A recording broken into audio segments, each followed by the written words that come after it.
রহিমা তার দুই ছেলে আর দুই বৌমা সীমা আর তিয়াশাকে নিয়ে বসবাস করত।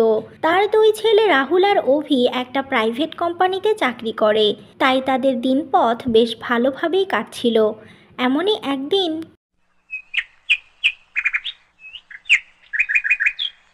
এই নাও আপা, আমি মাছগুলো কেটে ধুয়ে এনেছি, এবার তুমি এগুলো রান্না বসাও। অনেক দেরি হয়ে গেল মাছগুলো কাটতে, তাই না? না না তিয়াশা, তেমন দেরি হয়নি। এতগুলো মাছ কেটে পরিষ্কার করতে তো এইটুকু সময় লাগবেই। তুমি এত ভেবো না, আমি খুব তাড়াতাড়ি সব রান্না শেষ করে দেব। তুমি আছো দেখেই তো আমি নিশ্চিন্তে থাকি আপা। এমন যা কয়জনের ভাগ্যেই বা জোটে। আমি খুব ভাগ্যবান, তাই তোমার মতো যা পেয়েছি। থাক থাক, আর বলতে হবে না। শোনো, একজন ভালো হলে হয় না, দুজনেরই ভালো হতে হয়, তবেই মিলেমিশে কাজ করা যায়, বুঝলে? একটু বড় হওয়ার সাথে সাথে শুনেছি যে দুই যা একসাথে সংসার করলে নাকি ঝগড়া অশান্তি লেগেই থাকে। তাই বিয়ের পরে আমিও ভাবতাম যে তোমার সাথে হয়তো আমার অশান্তি হবে, কিন্তু আমার ধারণা তো একদমই ভুল হয়ে গেল। তুমি তো আমাকে বোনের মতোই ভালোবাসো। এভাবেই তারা গল্প করতে করতে রান্না করে। বেশ কিছুক্ষণ পর, আজকের রান্নাটা কে করেছিল তিয়াশা? খাবারগুলো খুবই স্বাদ হয়েছে। প্রতিদিনই ভালো হয়, কিন্তু আজকের রান্নাটা বেশি স্বাদ হয়েছে। আজকে আপা একটু অন্যভাবে রান্না করেছে। প্রতিদিন যেভাবে করে আজকে সেভাবে করেনি, সব মশলা দিয়ে মাখিয়ে তারপরে রান্না করেছে। আমরা দুজনে ভেবেছিলাম আজকের রান্নাটা বেশি ভালো হবে না, কিন্তু দেখো, আজকেই তোমাদের কাছে বেশি ভালো লেগেছে। যাই হোক, পেট ভরে খেয়ে নিয়েছি, এবার কাজ করতেও ভালো লাগবে। এখন আমি আসি, আমার দেরি হয়ে যাচ্ছে।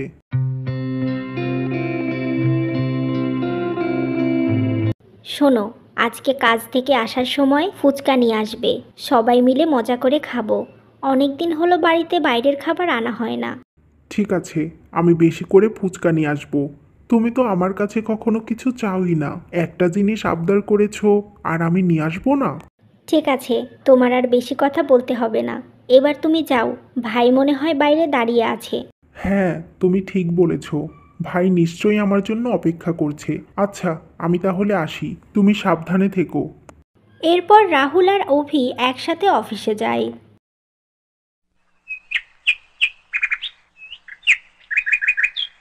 শোনো বৌমারা, তোমাদের চাচা শ্বশুর বেশ অনেক দিন আগেই বলেছে পরিবারের সবাইকে নিয়ে তাদের বাড়িতে যেতে।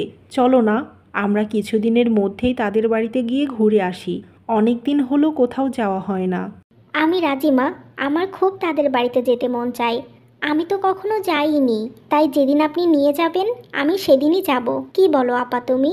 হ্যাঁ তিয়াশা, তুমি ঠিকই বলেছ। মা, তাহলে চলেন, কিছুদিনের মধ্যেই ঘুরে আসি। আত্মীয়দের বাড়িতে না গেলে সম্পর্ক ভালো থাকে না। ঠিকই বলেছ। জানো বৌমারা, তোমাদের এই চাচা শ্বশুর কতভাবে সাহায্য করেছে আমাদের। একসময় দুই ছেলে নিয়ে আমাদের অনেক অভাব ছিল, তখন তোমার শ্বশুরকে তার এই ভাই টাকা দিয়ে ব্যবসায় নামিয়ে দিয়েছিল। ধীরে ধীরে এই ব্যবসা করে তোমার শ্বশুর অনেক উন্নতি করে। সেই দৃশ্যগুলো এখনও আমার চোখে ভাসে। তাহলে তো তাদের বাড়িতে যেতেই হবে মা। তারা তো আমাদের পরম আত্মীয়, যারা কিনা বিপদের দিনে পাশে থেকেছে। এভাবেই তারা শাশুড়ি বৌমারা গল্প করতে থাকে। তাদের সংসারে সুখ শান্তি দিয়ে ভরা ছিল। কখনো শাশুড়ি বৌমার ঝগড়া হতো না। এমনভাবেই কেটে যায় বেশ কিছুদিন। হঠাৎ একদিন অভি রোড অ্যাক্সিডেন্ট করে আর রাস্তাতেই সে মারা যায়। তুমি আমাকে এভাবে একা ফেলে চলে যেতে পারো না। ওঠো বলছি, আমি কি করে তোমাকে ছাড়া বাকিটা জীবন পার করব? তুমি যখন চলেই যাবে তখন আমাকে কেন নিয়ে গেলে না? আমি এই জীবন রেখে আর কি করব? বাবা অভি, কী রে বাবা, ওঠ, মায়ের সাথে কথা বলবি না? মা তোকে কত করে ডাকছে, শুনছিস না কেন বাবা? তুই আমার ভরা কোল এভাবে ফাঁকা করে দিস না। মা, তিয়াশা, তোমরা চুপ করো। যা হওয়ার তো হয়েই গেছে। এখন কান্না করলে আরো ভাইয়ের আত্মা কষ্ট পাবে, তাই তোমরা কান্না করো না। এভাবেই তারা অভির লাশ নিয়ে কান্না করতে থাকে। বেশ কিছুদিন যাওয়ার পরও বাড়ির কেউ স্বাভাবিক হতে পারে না। এমন করেই কেটে যায় বেশ কয়েক মাস। এরপর, এত কম বয়সেই তোমার বৌমা বিধবা হয়ে গেল। বাকিটা জীবন কি করে এ বাড়িতে থাকবে? তার থেকে কিছু টাকা পয়সা দিয়ে তোমার বৌমাকে বাপের বাড়ি পাঠিয়ে দাও। মেয়েটাকে দেখে আমার খুবই কষ্ট হচ্ছে। চুপ করুন আপনারা। আমি কি টাকার জন্য এই বাড়িতে এসেছি? সবেমাত্র আমার স্বামী মারা গেছে। আমাকে দয়া করে একটু শান্তি দিন। সেই কবে থেকে আপনারা এক একজন এসে এক এক রকম কথা বলছেন, সেই কথাগুলো শুনে যে আমার খারাপ লাগছে সেটা কি আপনারা বুঝতে পারেন না? বাহ রাহুলের মা, আমি তোমাকে দুটো কথা বলতে এসেছি। তোমার বৌমাকে তো কিছু বলিনি, তার এখন এই অবস্থায় এত তেজ কোথা থেকে আসে? দেখো, তাড়াতাড়ি এই মেয়েকে বিদায় করো। সবেমাত্র তোমার ছেলেকে খেয়েছে, কিছুদিন পর সব টাকা পয়সা নিয়ে বাড়ি থেকে পালিয়ে যাবে। আমার কথা মিলিয়ে নিও তুমি। এই বলে মহিলাটি চলে যায়। এভাবেই প্রতিনিয়ত তিয়াশাকে নানা রকম কথা শুনতে হতো। এমনভাবে কেটে যায় 1 বছর। বাবা রাহুল, তোর সাথে আমার গুরুত্বপূর্ণ কিছু কথা আছে। হ্যাঁ মা, বলো না, সেজন্যই তো এসেছি। বাবা, তুই আমার কথাটা রাখিস। দেখ, তোর ছোট ভাইয়ের বউ 1 বছর হলো এ বাড়িতে পড়ে আছে। এত কম বয়সী মেয়ে আর কতদিন এ বাড়িতে পড়ে থাকবে? ওর ভবিষ্যৎ কি? তাই বলছি কি, তুই তিয়াশাকে বিয়ে কর, তাহলে ওর জীবনটা সুন্দর হবে। এ বাড়ি থেকে ওর আর কোথাও যেতে হবে না। আর সীমাও তো তিয়াশাকে খুব ভালোবাসে, হয়তো এটাও মেনে নেবে। তুমি এসব কি বলছো মা? সীমা এটা কখনোই মেনে নেবে না। আমার ভাগ ও কাউকে দেবে না, এটা আমি খুব ভালো করে জানি। তাই এই বিয়েটা করা আমার সম্ভব না। বাবা, তুই একটা মেয়েকে কি করে বিপদে ফেলতে পারিস? শোন, সীমা খুব ভালো মেয়ে, ও ধীরে ধীরে সব কিছু মেনে নেবে। কোনো পরিস্থিতিতে না পড়লে সেটা সম্পর্কে বোঝা যায় না। তাই তুই রাজি হয়ে যা বাবা, একটা মেয়ের জীবন মরণের ব্যাপার। মা, আমি রাজি হলেই বা কি, এই বিয়েটা সীমা কিছুতেই হতে দেবে না। তুই সেসব নিয়ে ভাবিস না, আমি সব কিছুই ভেবে রেখেছি। সীমা কালকে তার বাবার বাড়িতে যাবে, 2-1 দিন পর আসবে, তখনই ঘরোয়াভাবে তোদের বিয়ে দিয়ে দেব। ঠিক আছে মা, তোমার যেটা ভালো মনে হয় তুমি সেটাই করো। তোমার কথা তো আর আমি ফেলতে পারবো না। এভাবেই তারা মা ছেলে কথা বলতে থাকে। পরের দিন সকালবেলা সীমা তার বাবার বাড়ি চলে যায়, আর রহিমা বেগম তার বাড়িতে তিয়াশার সাথে রাহুলের বিয়ে দিয়ে দেয়। এরপর কতদিন পর তোমাকে হাসি খুশি দেখছি তিয়াশা, খুব ভালো লাগছে আমার। আমার জীবন আপনি পুরোটাই বদলে দিয়েছেন মা। আমার জীবনে আর কোনো কষ্ট থাকবে না। আপনি আমার শাশুড়ি হয়েও মায়ের মতো কাজ করেছেন, তাই আপনি আমার শাশুড়ি না, আমার মা। আমি তোমাদের সবাইকে হাসি খুশি দেখতে চাই মা। যাও, তুমি এখন রাহুলকে একটু সময় দাও। ওর মনে জায়গা করে নিতে হলে ওর কাছাকাছি থাকতে হবে তোমাকে। এই কথা শুনে তিয়াশা রাহুলের কাছে যায়। বলছি, আপনার যদি কিছু প্রয়োজন হয় তাহলে আমাকে বলতে পারেন, আমি নিয়ে আসব। না না, এখন কোনো কিছুর প্রয়োজন নেই আমার, লাগলে বলবো। আমি কি আপনার পাশে একটু বসতে পারি? হ্যাঁ বসো, সমস্যা কি? তুমি এখন আর আমার ভাইয়ের বউ নেই, আমার বউ হয়ে গেছো। বলছি, আপা যতদিন না বাড়ি আসবে দয়া করে ততদিন অফিসে যাবেন না। আমি চাই অন্তত এই কয়দিন আপনি আমাকে সময় দিন। আপা বাড়িতে আসলে তো আর দিতে পারবেন না। কে বলেছে সময় দিতে পারবো না? তোমাকে যখন বিয়ে করেছি দুজনকে সমানভাবেই সময় দেব, এত চিন্তা করো না। এভাবেই তারা কথা বলতে থাকে। এমন সময় সীমা তার বাবার বাড়ি থেকে চলে আসে, আর ঘরে গিয়ে দেখে তিয়াশা আর রাহুল কাছাকাছি বসে গল্প করছে। এ কি তিয়াশা, তুমি আমার ঘরে কেন? আর রাহুল, তুমি আজ কেন কাজে যাওনি? কখনো তো অফিসে যাওয়া বন্ধ করো না। তোমরা দুজন সম্পর্কে কি হও সেটা কি ভুলে গেছো? এত কাছাকাছি বসে আছো, লজ্জা করছে না? আপা তুমি, তোমার তো আজকে আসার কথা ছিল না, হঠাৎ করে চলে আসলে যে? আমি কখন আসবো যাব সেটা কি তোমাকে বলতে হবে তিয়াশা? আমি যে প্রশ্নটা তোমাকে করেছি সেটার উত্তর দাও। তুমি আমার ঘরে আমার স্বামীর সাথে একান্তে বসে কি করছো? আসলে আপা, ভাইয়ার শরীরটা তেমন ভালো নেই, তাই চা দিতে এসেছিলাম। এখনই চলে যাচ্ছি আমি। না তিয়াশা, তোমাকে আর মিথ্যা কথা বলতে হবে না। আমি আজকেই সীমাকে সব কিছু বলে দেব। শোনো সীমা। এরপর রহিমা বেগম সীমাকে সমস্ত কথা বলে দেয়। সব কিছু শুনে সীমা কান্না করতে থাকে। মা, আপনি কেমন শাশুড়ি? এক বৌমাকে খুশি করতে, সুখী করতে আরেক বৌমার সংসারটা ভেঙে দিলেন, জীবনটা শেষ করে দিলেন। আপনিও তো একটা মেয়ে, কখনো কি পারতেন নিজের স্বামীর পাশে অন্য একটা মেয়েকে সহ্য করতে? আমার সাজানো সংসারটা আপনি কেন নষ্ট করে দিলেন মা?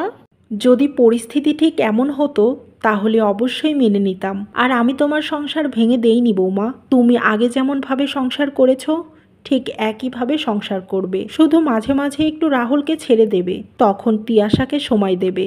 এছাড়া কোনো পরিবর্তন হবে না তোমার জীবনে। ছি মা, ছি। আপনার তো এমন হয়নি, কি করে বুঝবেন এই কষ্ট?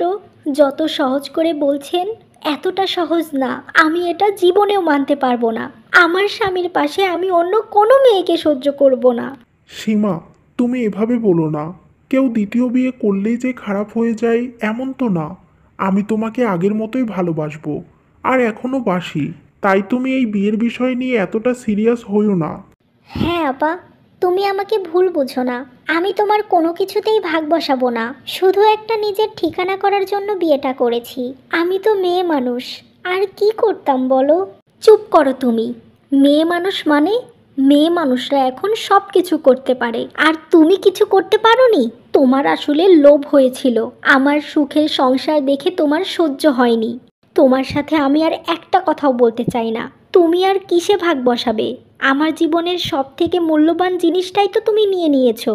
আর রাহুল, তুমি দ্বিতীয় বিয়ে করেছো, এটা এত স্বাভাবিক। আচ্ছা, আমিও যদি দ্বিতীয় বিয়ে করি, তোমার পাশাপাশি অন্য একটা ছেলেকে সময় দেই, তুমি কি মেনে নিতে পারবে?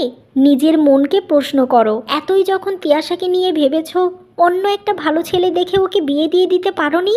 নিজে কেন বিয়ে করলে? আসলে তোমার ইচ্ছেই ছিল বিয়ে করার। ছি ছি, তোমাকে দেখলেই আমার ঘৃণা হচ্ছে। এই বলে সীমা সেখান থেকে চলে যায়। এখন কি হবে মা? আমি তোমাকে আগেই বলেছিলাম সীমাকে কিছুতেই বোঝাতে পারবে না, কিন্তু তুমি তো আমার কোনো কথাই শোনোনি। তুই এত চিন্তা করিস না, আমি সব কিছু ঠিক করে দেব। এভাবেই তারা কথা বলতে থাকে। অন্যদিকে, হে ওপরওয়ালা, আমি এখন কি করব? কিভাবে এই বাড়িতে আমার স্বামীর সাথে সংসার করব? আমি যে ওর পাশে অন্য কোনো মেয়েকে সহ্য করতে পারি না। আমার কপালে কেন এমনটা লিখে রেখেছো? ওকে যে আমি খুব ভালোবাসি, ছেড়ে চলে যেতেও যে পারছি না। আমি যে খুব একা হয়ে গেলাম। এভাবেই সীমা কান্না করতে থাকে। বেশ কিছুদিন পর, কি ব্যাপার? তুমি এ ঘরে কেন এসেছো? কিছু কি বলতে চাও? সীমা, তুমি আমাকে ভুল বুঝো না। আমি বিয়েটা করতে চাইনি, মা আমাকে জোর করেছে। আমি তখন কি করতাম বলো? ও তাই না? মা তোমাকে না হয় বিয়ের জন্য জোর করেছে, কারণ তুমি কচি খোকা। কিন্তু তিয়াশার সাথে তো দিনের পর দিন তোমাকে থাকতে জোর করেনি, তাই না? খুব আনন্দেই তো তোমার দিন পার হচ্ছে। কোন মুখে আমার কাছে এসেছো তুমি? বেরিয়ে যাও আমার ঘর থেকে। সীমা, তুমি আমাকে এভাবে দূরে ঠেলে দিও না। আমি তোমাকে ভালোবেসে তোমার সাথে থাকতে চাই। আমাকে এভাবে পর করে দিও না। তুমি সেই কবেই পর হয়ে গেছো। যে মানুষটার আমাকে ছাড়া ঘুমিয়ে আসতো না, আজ 10 দিন হলো সে অন্য কারো কাছে ঘুমায়। আমাকে আর তার প্রয়োজনই নেই। শোনো, তোমার মতো চরিত্রহীন ছেলেকে আমি দেখতেও চাই না। আর তো একসাথে থাকা দূরের কথা, সারা দুনিয়াও যদি তোমাকে মেনে নেয়, আমি কিছুতেই তোমার এসব অপকর্ম মেনে নেব না। নিজের জীবন শেষ করে দিতাম, কিন্তু সেটাও পারছি না, কারণ আমার একটা নিষ্পাপ সন্তান হতে চলেছে। না হলে কবেই মরে যেতাম। কত আশা নিয়ে এসেছি যে তোমাকে এই খুশির খবরটা দেব, কিন্তু সব শেষ করে দিলে তুমি। কিছু শেষ হয়নি সীমা। আমরা নতুন করে আবার সব কিছু শুরু করব। আমি বাবা হব। তুমি আমার জীবনে সবচাইতে বড় উপহারটা দিলে। একদম আমাকে স্পর্শ করবে না। শোনো, এই সন্তান শুধু আমার, তোমার না। আমি কালকেই এ বাড়ি থেকে চলে যাব। এই অভিশপ্ত বাড়িতে আমি থাকবো না। কোনো চরিত্রহীন বাবা ওর জীবনে থাকবে না। খুব তাড়াতাড়ি আমি তোমাকে ডিভোর্স দিয়ে দেব। চলে যাও এখান থেকে। এই কথা শুনে রাহুল সেখান থেকে চলে যায়। পরের দিন সকালবেলা কাউকে কিছু না বলে সীমা বাড়ি থেকে বের হয়ে যায়। সবাই ঘুম থেকে ওঠার পর রাহুল তার মাকে সমস্ত কথা খুলে বলে। শোন বাবা, যে তোর সাথে থাকতে চায় না তাকে তো আর জোর করে আটকে রাখা যাবে না। তুই তিয়াশাকে নিয়ে নতুন করে জীবন শুরু কর। সীমাকে ভুলে যা, ও ওর মতো করে জীবন পার করুক। আর তোর সন্তান যদি কখনো তোর কাছে আসে তখন তুই ওকে আপন করে নিস, কিন্তু কখনো ওই ছেলেকে তুই আনতে চাস না। এভাবেই তারা এক নিমিষে সীমাকে ভুলে যায়। কিন্তু কয়েক মাস অপেক্ষা করার পরও রাহুল আসে না। তারপর একদিন রাহুল নিজেই ডিভোর্স পেপার পাঠিয়ে দেয়। এটা দেখে সীমা খুবই কষ্ট পায়। এরপর ডিভোর্স হয়ে যাওয়ার পর বেশ কিছু মাসের মধ্যেই সীমার কোল আলো করে একটা পুত্র সন্তান হয়। শোন আমার ছোট্ট সোনা, তুই আমার বেঁচে থাকার একমাত্র অবলম্বন। তোকে আমি কখনোই ওই চরিত্রহীন বাবার পরিচয় দেব না, যে কিনা এত মাস চলে যাওয়ার পরও তোর কোনো খোঁজ নেয়নি। সে তোর বাবা হওয়ার যোগ্য না। তোর মা তোকে অনেক ভালোবাসা দিয়ে বড় করবে রে বাবা।